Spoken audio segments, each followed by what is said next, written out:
he would ask them a question. And then they would go away for a week and they would contemplate that question. So what do you believe is the most powerful form of thought? Man, everyone's going to think you're a lunatic, but... But I'm the sanest lunatic you've ever met. Don't tell my mother this because we're originally listen, though. Well, she can if she likes. You just don't tell her. If she wants to hear, I can tell her. You just don't tell her. Okay, right? Okay, sounds good. Yeah. And now that that's established, okay, what is it? Yeah, don't be texting her, all right? Send her this story. Listen to this. Listen to what your son said. And I started to realize that most of my belief system I had nothing to do with.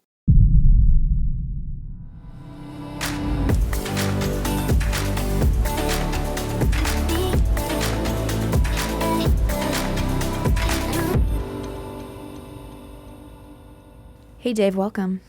Jack, happy to be here. That's us being professional, everybody. That's us being professional. So I want to ask you a very important question. What is the number one habit that has changed your life or improved your results? That's a great question. I think one of the biggest things the biggest habit that I formed very on when I started going for my first 30-day year was the habit of asking ourselves questions.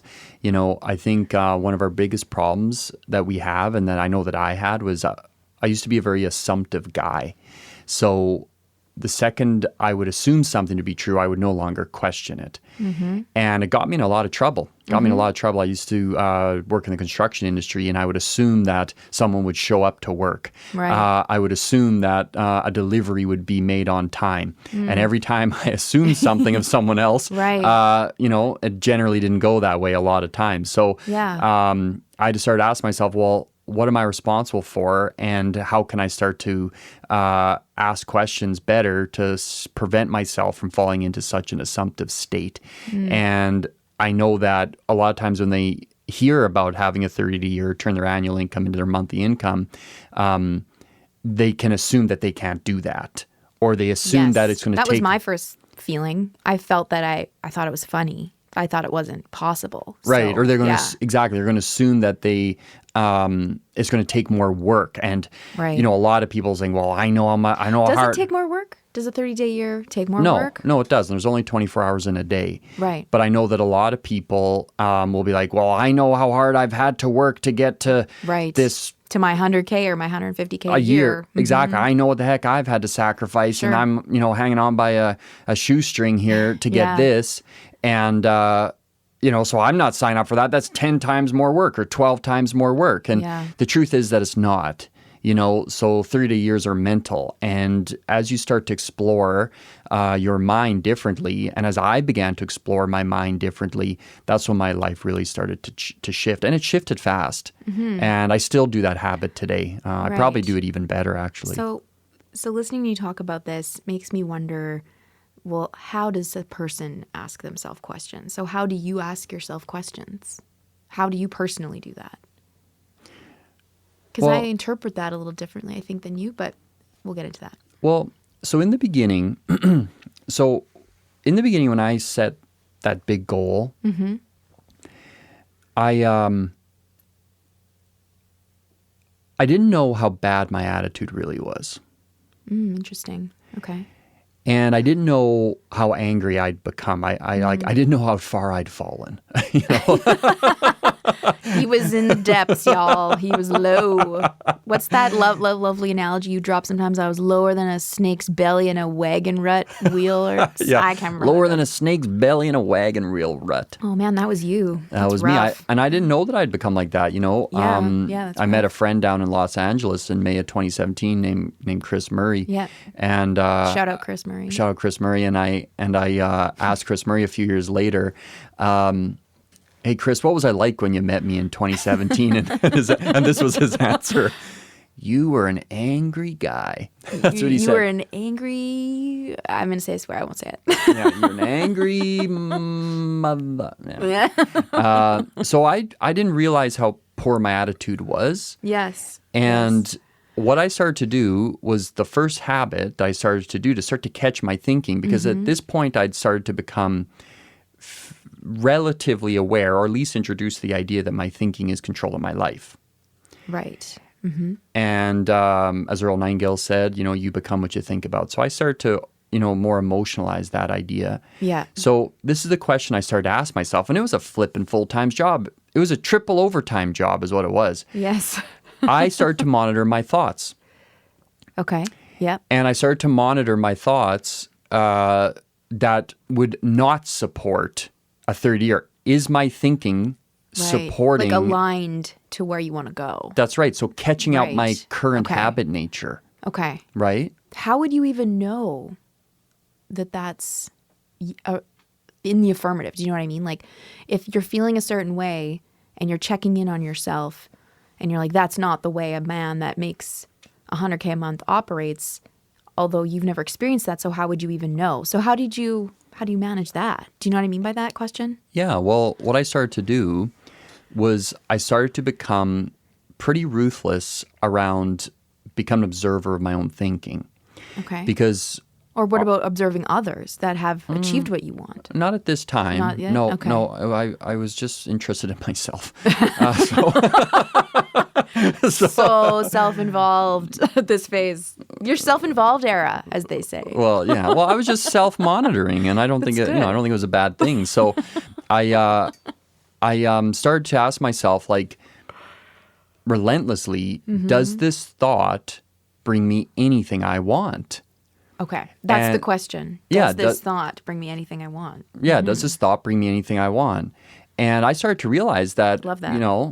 about 90% of my thoughts I wanted nothing to do with. Right. Absolutely. was like- I totally resonate with this. Yeah. It's like, Yeah. do I want that? Do I want to be mad at that person? Do I want to Right. be thinking small? Do I want to be doubtful? Do I Yes. want to be thinking negatively about the government? Do I want to be thinking negatively about myself, about my spouse, my kids, my neighbor? Like, it was shocking how negative I was. It was Right. absolutely shocking. Right. Absolutely. How bad my attitude was. So really, what you're saying is that asking yourself questions is almost reflecting on your attitude. It's like catching that automated part. Like, in MIT, they say that the average human being, MIT stated that the average human being has like 70-some thousand thoughts a day ripped Right. through, That's crazy. their noggin. And, to start to monitor some of those is It takes effort. Even if a person started to monitor 1% of them, I think George Right. Bernard Shaw said that I've made myself world famous just by thinking 2 or 3 times a week, just by Right. asking different questions. Yeah. In Los Angeles, California, I used to work a fair bit down there. And when I started to work with Bob Proctor, and, I used to always go to the Griffin's Observatory.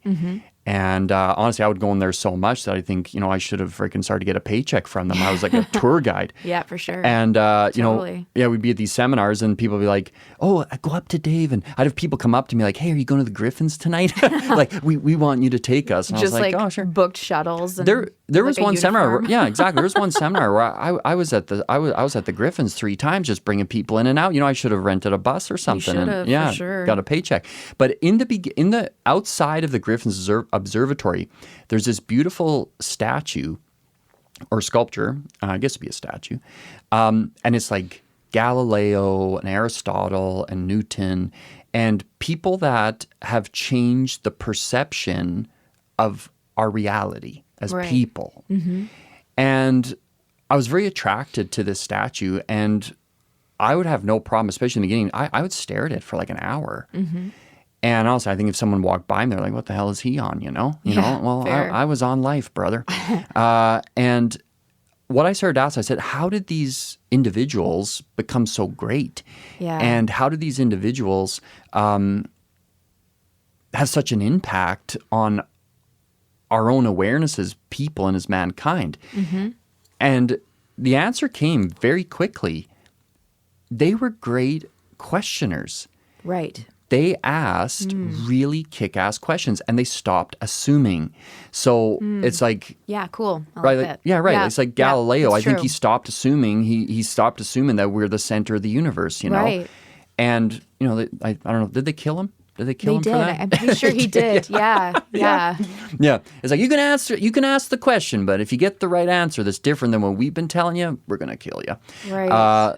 So that's what separates them. And that's what has begun to separate my life too. Because even the idea of having a 30-day year, even any goal that we set for ourselves, it really is a question like, can I achieve that? Can I achieve it in the timeline?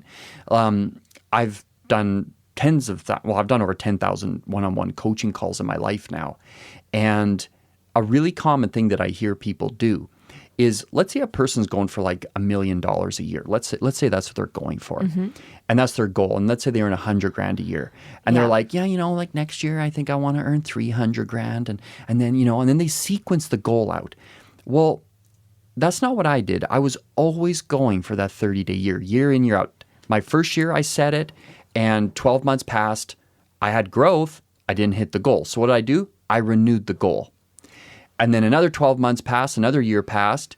I didn't hit it. I had growth. I had 65 grand months. I think at that time I hit that 94 grand month. But I didn't hit it. So what I do? I renewed the goal. And then 31 months in, which is 2 years, and if you can help me with the math, Jack, 2 years, 7 months in, there it was. So I didn't need to like, what are we doing there? I think we're bullshitting ourselves. Why do we set these small little incremental pieces? It's like if you take an oak tree and you put an acorn in the ground, the oak tree's not like, I'm just focusing right now on my second sprout to go out of the root or something, Yes. It's like, no, it's on its way to be an oak tree. Like what you're saying, we're like obsessed with the process of things instead of the unfoldment of things. Honestly, the truth is I think we're obsessed with selling ourselves short. Yeah. Like, why can't you just think bigger? There's a question for you. Why can't you just think bigger? Like, what the hell's your problem? Like, what's your problem, man? Right. Why is there so much tension around it? Yeah. We were in a seminar once, and you just did a very simple exercise with the audience. You asked them to all just write down what they wanted. It was a very simple thing. Like, what do you want? That's the question, because it's such a question that people don't often ask or are rarely asked. And this one guy starts writing things down. And then he raises his hand when we're going around the room asking for people's, like, how did that go? Getting feedback. And he's like, I was like sweating. All I did was write down that I wanted this like crazy boat. And he was like sweating. He felt guilt. He was concerned about his family. He was concerned what people were going to think of him. All the guy did was wrote on a piece of paper, I want this like $5 million boat or whatever the hell. Like, it was not a big deal. He just wrote it down. Yeah. So we're like animals penned in a yard, kind of told to like think a certain way, feel a certain way. You're only allowed to have this much. Like, you're only allowed to go this far. Don't go, you can go far, but not too far. Like, there's all these like rules on us as people. And it takes a lot. It takes a lot of bravery, and it takes a lot of courage, which is kind of the same thing, to like break through that pen.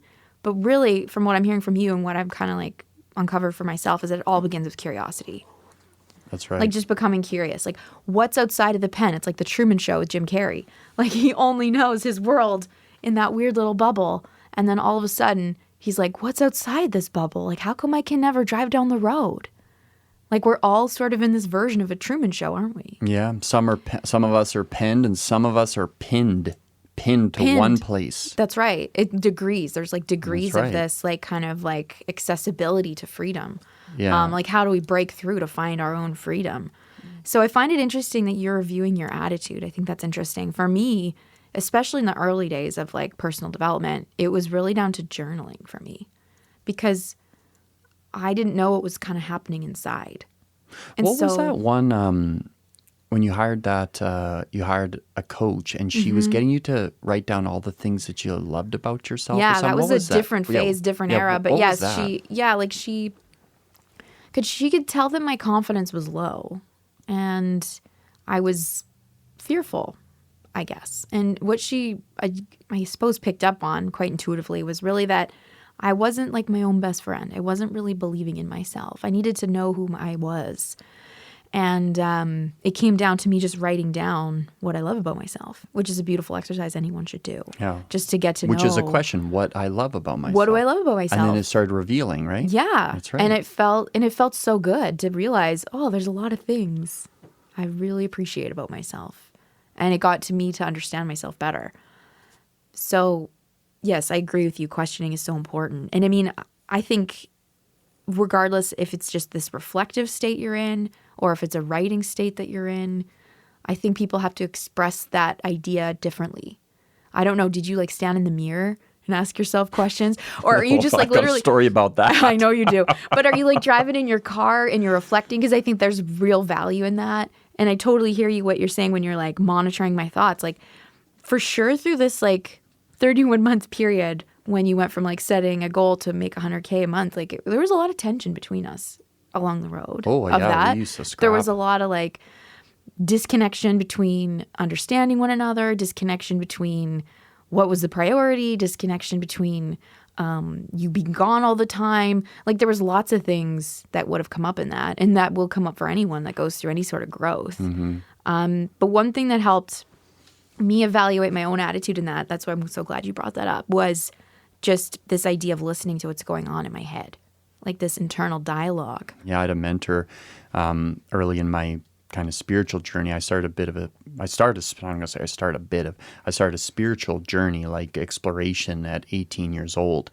And I attracted a mentor, his name was Doug at 21. And Doug would always say this to me: Dave, the mind is a scary place. Don't go in alone, especially you. That's fair. That's so fair, Doug. Doug nailed it. Because like you don't know what you're gonna find. You need like, a Sherpa to go in there. You don't know what you're gonna find. You don't know what you're gonna unearth. Especially like when you go through big goals. Like it's not about what you're gonna get from it. It's always about what you're gonna give. But it's about what you're gonna learn about yourself. Yeah, grow. You're gonna grow. It's gonna be very revealing. Like if you guys have any issues like with nudity and stuff like that, like maybe don't go for a 30-day year because you're going to be naked. Very exposed. You're going to be very exposed. I used to say in earlier days, in the first couple of years of this career, I used to always say, we got to expose these ideas. And then Jack would always say to me, stop using the word exposed. Stop saying that. You're going to come off like one of those creeps in the park with your trench coat on, like a flasher. Like you're giving flasher vibes in a big way. Yeah, big way. So yeah, some really good themes here, like curiosity, questioning, reflective thought. So what you're really telling me, in your opinion, that learning begins with questioning. Yeah, like the word education. So I did a talk a couple weeks ago in Toronto, Canada. And at that talk, I started by asking people, who here believes that education is important? And 100% of the room raised their hand. Mm-hmm. And I said, so everybody here believes it's important? They're like, yeah. And I was like, all right, who here can tell me what the word education is? Yeah, nobody could. I was there. Not one person. Mm-hmm. And when I asked that, I was like, don't you think it's interesting that you are like sold on the idea of education? You don't even know what it is. Yeah. And I said, well, I'm going to tell you what it is. The word education comes from the Latin educo, which is to draw out from within. And the Sermon on the Mount, I keep the Sermon on the Mount by Jesus Christ on my desk.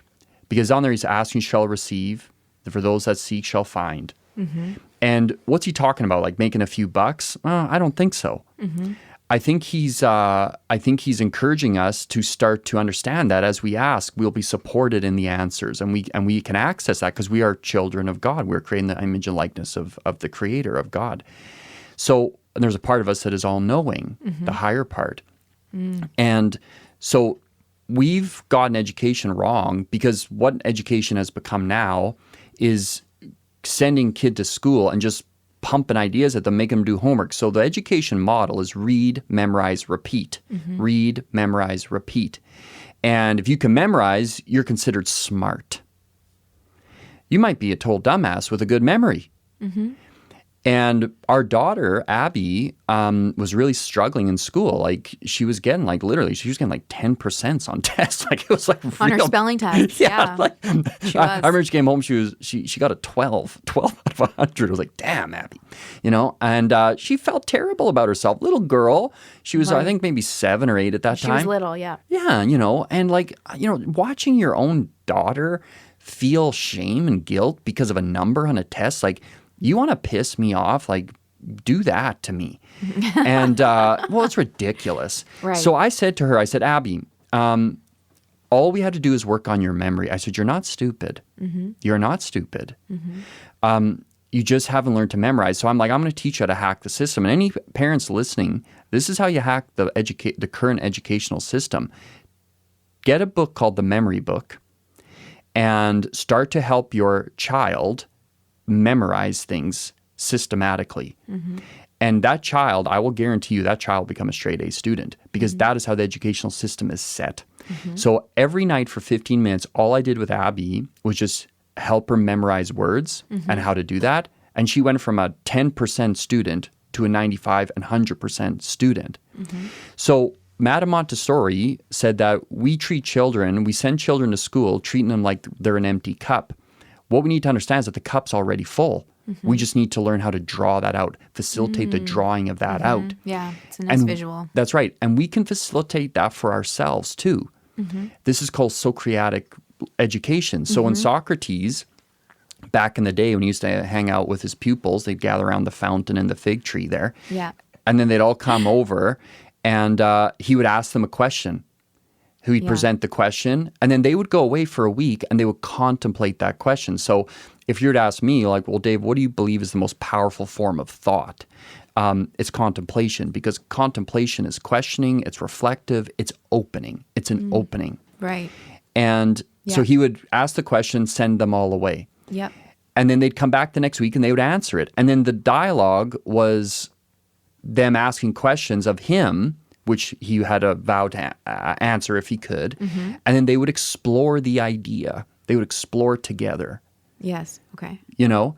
And this is just, I believe, is the most impactful form of education.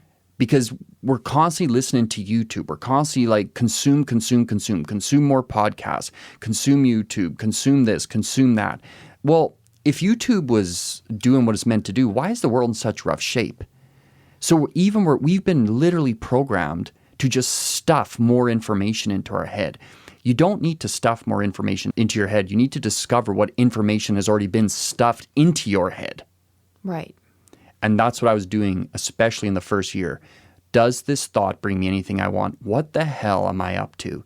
Right. What the hell am I thinking about? Yeah, what am I mentally up to? That's right. Do I want anything to do with the end result of that thought? Yes, because really, if we believe the phrase that several experts have shared over basically 100 years, that if we become what we think about, well, we have to become aware of what we think about. Yeah. And like what's going on upstairs. Because if what is going on upstairs is informing our life, well, we really need to think about what's going on. One of the in my first year, I had this radical thing that just honestly really embedded the idea of a 30-day year into my mind. So a few months into setting that goal, I had this moment where I was like really pissing myself off. I'm so mad at me. Like I was livid with myself. Yeah. We've all been there. I was annoying myself. I don't know if anybody, have you ever annoyed yourself, Jack? Oh, for sure. I've like definitely frustrated myself, 100%. Every time you look at yourself in the mirror, like, you loser, you pathetic loser. Yeah. Look at you, you know. If you watch The Birdman, the movie The Birdman, hilarious. I love that movie with Michael Keaton. Yeah, Michael Keaton. He's the best. Yeah, he's great. Anyway, so I was super annoyed with myself. I just was bothering myself. And I went up into the mirror in our bathroom. And honestly, I got right nose to nose, eyeball to eyeball with my own reflection in the mirror. Right. And I went right up to myself, looked myself right in the eye, and I said, "Who the hell do you think you are?" Man, everyone's going to think you're a lunatic after sharing that, but... but I'm the sanest lunatic you've ever met. And I said, "Who the hell do you think you are? You know, why do you like this and not that? Why does this person bother you and that one doesn't? Yeah. You know, why do you believe this and not that?" And I started to realize that most of my belief system I had nothing to do with. So here I am walking around defending ideas that I didn't even put there. Right. Now, don't tell my mother this because we're she originally may listen, though. well, she can if she likes. You just don't tell her. If she wants to hear, I can tell her. You just don't tell her. Okay, all right? okay, sounds good. Yeah. Okay. And now that that's established, okay, what is Yeah, it? don't be texting her, all right? Send her this story. Listen to this. Listen to what your son said. I was raised Catholic from Ireland originally. So, if you're from the Republic of Ireland, you're just a Catholic. And I even started to question the whole thing that I'd been indoctrinated into. So I didn't turn on anything. And I think people make a huge mistake turning on religion. You don't need to. There's actually immense value in it if you dug a little deeper and actually studied, Right. But I did put it up on the shelf. Mm-hmm. And the truth is I put all my belief system up on the shelf. Mm. And I said to myself, like, almost imagine me taking like a jar of water or something, and that was my belief system. And I put it up on a shelf, and I say, you know what? I'll come back and get you in 2 years from now. If I'm going to go on a journey, and I'm going to come back in 2 years from now, and if I feel that you were sound, I'll come back and I'll start to drink from that cup again. Right. And I gave myself the freedom to let myself think and explore differently, which is purely question-based. Right. And that night, and I began to do this habitually. Every night when I would go to bed, I would, what I call, empty out Dave Conway. Mm-hmm. So there was no Dave Conway. Mm-hmm. There was no belief system. There was no preferences. And I basically imagined that I was just this empty, like with my body, like I was like it was like a black, like a darkness, like it was just space. It was like empty. It was dark. It was black. Right. Not negative. It was void. And then I would fall asleep in that state.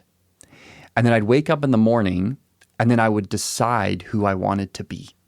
And then I would decide the things I wanted to believe. Mm-hmm. And I would progress through my day, win, lose, or draw. That night again, I would empty out Dave Conway. Mm-hmm. And then in the morning, I'd wake up again, and I would decide who I wanted to be that day. And I would decide how I wanted to act, what I wanted to believe, and how I wanted to live in this world. And through the repetition of that, I began to change so much and very fast. Yeah, I can see that. Because 30-day years, they're not in just pounding the idea of a 30-day year into your head, which is good. Mm-hmm. It's actually about letting go. Yes. Quantum leaps are not in getting more. Quantum leaps are in actually letting go of what you've got. Right. And when we start to let go of some of the things that we have, that we've attached ourselves to, and we've attached ourselves to them, Yep. it can be a very unnerving experience. Yeah.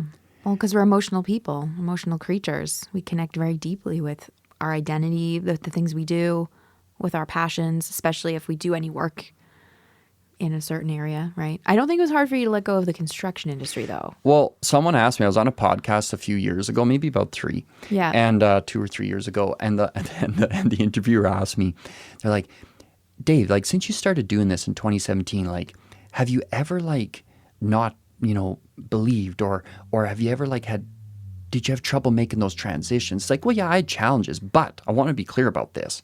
I did not want my life. So it's pretty easy for you to say, so like, bye-bye. Yeah, it's like, imagine having having stinky garbage underneath your sink. Right. And trying to discern if you're going to throw it in the dumpster or not. No, you're going to get rid of it. Right. So I was ready. Yeah, you were ready to let it go. Oh, big time. I was ready to Yeah. burn the boats. I was ready to burn the ships, ready to burn the whole thing. Yeah. I even burned my own belief system. I got rid of Dave Conway. Right. So Yeah. when it comes to 30-day years, yeah, like, do you want it is the first question. Are you open to entertaining it? And then I guess after it's like, are you ready? Are you willing? Are you willing to explore it? And you'll find that any idea that you spend time with, that idea starts to work its way through you. And as you start to explore certain ideas, I think a lot of us will be listening to a podcast, for example, or some form of information because we want to get ideas so we can use them, so we can have more. I want to get so I can use, so I can have. And my attitude of mine now is I want to learn so I can become more, so I can give more. Right. I want to learn so I can become more, so I can give more. Right. And that's what the 30-day year is all about. It's all about in releasing that higher self and choosing a goal in which you want your life to move through. Yeah. Yeah, it all makes sense. I would say my own understanding of goal setting, transforming through this idea of a 30-day year wasn't as like stinky garbage under the sink for me. PU. While I can appreciate like some people being caught in work in industries that they just really did out of basically a sense of duty. Like you probably just were like, I need to make a living. I have a wife, I have a kid. I have to pay the bills. I have to do something. This is a world that I've been introduced to, not necessarily because it's out of my own talent or accord for it, but because I need to do something. I feel like I came from a slightly different perspective. I actually really loved all the work I was doing, but it was very much keyholed in a certain area. And a lot of my talents were within that area and needed to be like expressed in a different way.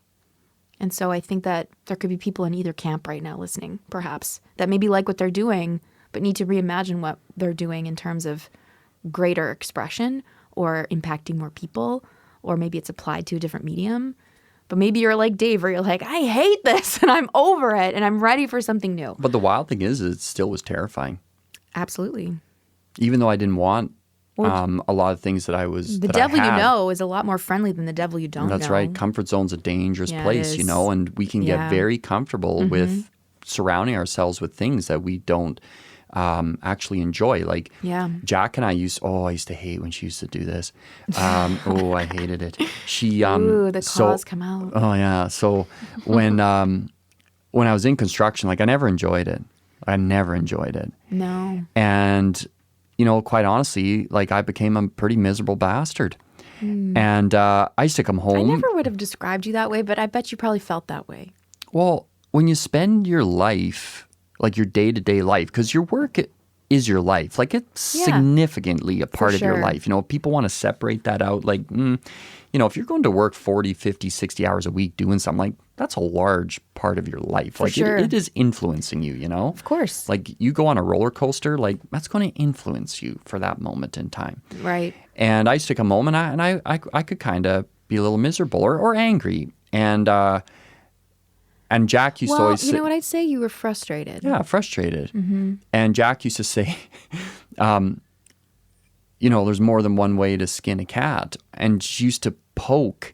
I wouldn't say I'd poke. I just wanted you to look at it differently or like understand there was just more that you could do. And you just didn't want to hear it. At least you didn't want to hear it in that way from me. Yeah, I didn't know I had a choice. So when you hear these, and I know I'm not exclusive in this, when you hear these ideas that like you can be different or you can think different, like you want to piss a person off.